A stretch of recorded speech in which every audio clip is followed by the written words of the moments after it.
வணக்கம். இது என்றென்றும் புன்னகை. கதையை ஆரம்பிக்கலாமா? ஒரு ஊர்ல ராமசாமின்னு ஒருத்தர் இருந்தாரு. அவருடைய மனைவி கமலா.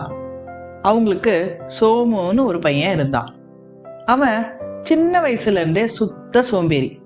முயற்சின்ற வார்த்தைக்கே அவனுக்கு அர்த்தம் தெரியாது. ஏன்னா அவன் முயற்சியே பண்ண மாட்டான். பள்ளிக்கூடம் கொண்டு போய் சேர்த்தாங்க. போவான், ஆனா படிக்க மாட்டான். படிச்சாதாண்டா நல்ல மார்க் எடுக்க முடியும் அப்படின்னு சொல்லுவாங்க. அம்மா தன்னாலேயே வந்துருமா அப்படின்னு சொல்லிட்டு போயிடுவான். இந்த மாதிரி அவன் இருந்தது அவங்க அம்மா அப்பாவுக்கு ரொம்ப வருத்தமா இருந்தது. கொஞ்ச நாள் இப்படியே போச்சு. அவன் வளர்ந்து பெரியவன் ஆனான். அவனுடைய அப்பா அம்மா வேலைக்கு போய் சம்பாதிச்சாதான்ப்பா நல்லது அப்படின்னு சொன்னாங்க. அதுக்கும் அவன், என்னால வேலைக்கெல்லாம் போக முடியாதுமா, சம்பாதிக்கவும் முடியாது, எல்லாம் தன்னால நடக்கும், எல்லாத்தையும் கடவுள் பார்த்துக்குவாரு அப்படின்னு சொல்லிட்டு போயிட்டான். அவங்க அப்பா அம்மாவுக்கு என்ன பண்றதுன்னே புரியல. சரி, ஒரு கல்யாணம் பண்ணி வச்சாவது பொறுப்பு வந்துடும் அப்படின்னு யோசிச்சாங்க. பொண்ணை தேட ஆரம்பிச்சாங்க. எவ்வளவோ இடத்துல தேடி பார்த்தாங்க. அப்பதான் அவங்களுக்கு ராதாவை பத்தி தெரிய வந்தது.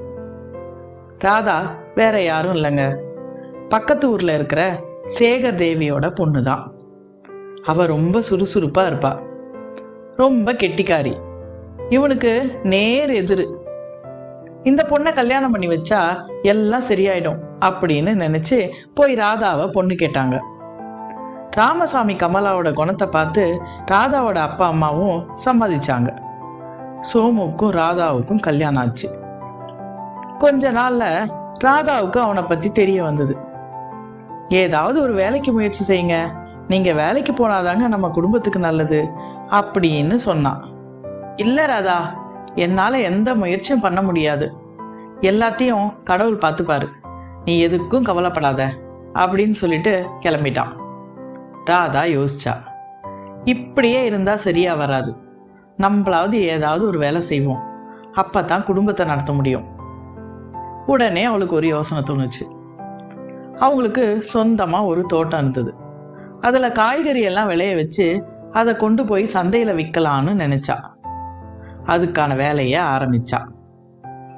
அவளுடைய மாமனாரான ராமசாமி கிட்ட சொல்லி காய்கறிகளை சந்தைகளுக்கு எடுத்துட்டு போறதுக்கு ஒரு வண்டியும் அதை ஓட்டுறதுக்கு ஒரு ஆளையும் ஏற்பாடு பண்ண சொன்னான். அவரும் ஏற்பாடு பண்ணாரு. அவளும் காய்கறிகளை விளைய வச்சு சந்தைக்கு எடுத்துக்கிட்டு போக ஆரம்பிச்சா. இப்படியே கொஞ்ச நாள் கழிஞ்சது. சோமுவோட நடவடிக்கையில எந்த மாற்றமும் ஏற்படல. ஒரு நாள் சரியான மழை. வண்டிக்காரன் வேலைக்கு வரல. இவ காய்கறி எல்லாம் பக்கத்து சந்தையில எடுத்துன்னு போயே ஆகணும்.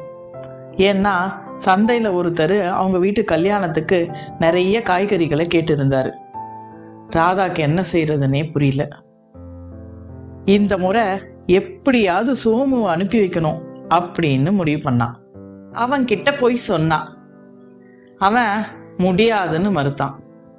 அவ, காய்கறி எல்லாம் கெட்டு போயிடும், கல்யாணத்துக்கு வேற கொடுக்குறேன்னு வாக்குறுதி கொடுத்துருக்கேன், அதனால இந்த ஒரு முறை போயிட்டு வாங்க அப்படின்னு சொன்னான்.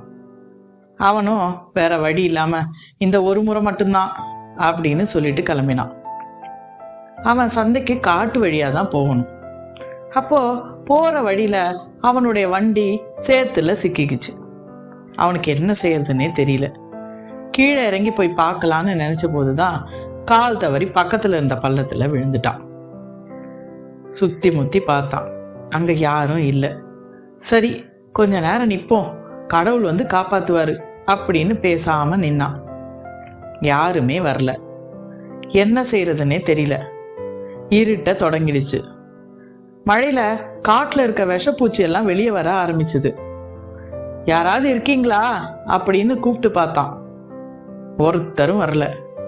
அப்பதான், இதுக்கு மேல நாம இங்கேயே இருந்தா நமக்கு ஆபத்து தான், நம்மளே முயற்சி பண்ணி மேல வந்துட வேண்டியதுதான் அப்படின்னு சொல்லி வாழ்க்கையிலே முறையா முயற்சி பண்ணான். ரொம்ப நேரம் போராடி முயற்சி பண்ணி பாதி வெளியில வந்தான். அந்த நேரத்துல அங்க ஒருத்தர் மாட்டு வண்டி ஓட்டிக்கிட்டு வந்தாரு. பள்ளத்துல விழுந்து கிடந்த இவனை பார்த்து, என்னப்பா அப்படின்னு மேலே தூக்கிறதுக்கு கையை கொடுத்தாரு.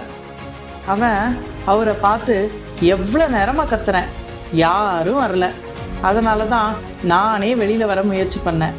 நான் நம்பின கடவுள் கூட காப்பாற்ற வரல, நீங்களாவது வந்தீங்களே, நன்றி அப்படின்னு அவனும் கையை நீட்டினான். இதை கேட்ட வண்டிக்காரர் சிரிச்சுக்கிட்டே அவனை பள்ளத்திலேருந்து தூக்கி விட்டுட்டு அங்கேருந்து கிளம்பிட்டாரு.